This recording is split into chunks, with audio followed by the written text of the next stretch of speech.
my administration to issue renewed warnings that, based on evolving intelligence, Russia may be planning a cyber attack against us.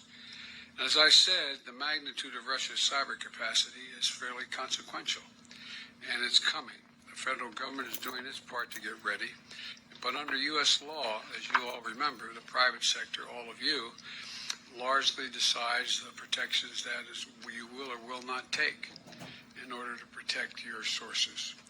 But let me be absolutely clear about something.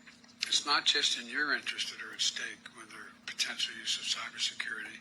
It is the national interest at stake. And I would respectfully suggest it's a patriotic obligation for you to invest as much as you can in making sure, and we will help in any way, that you have built up your technological capacity to deal with cyber attacks. First, to protect your own companies. Second, that provides as providers of critical services that Americans rely on, from power to clean water.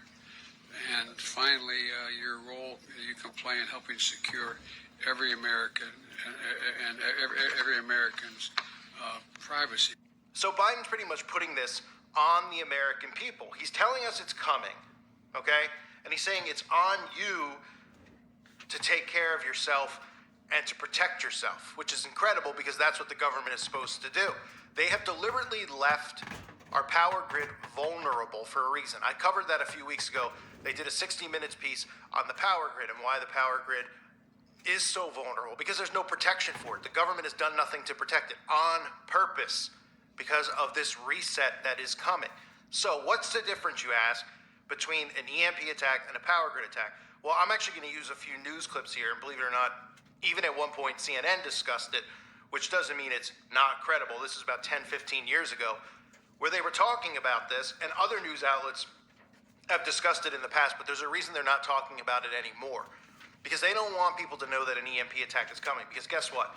A power grid attack is different than an EMP attack. You know, when your power goes out, you still have your cell phone? Well, when an EMP attack occurs, you're going to know it occurred because your phone's not going to work. Everything is going to be short-circuited like this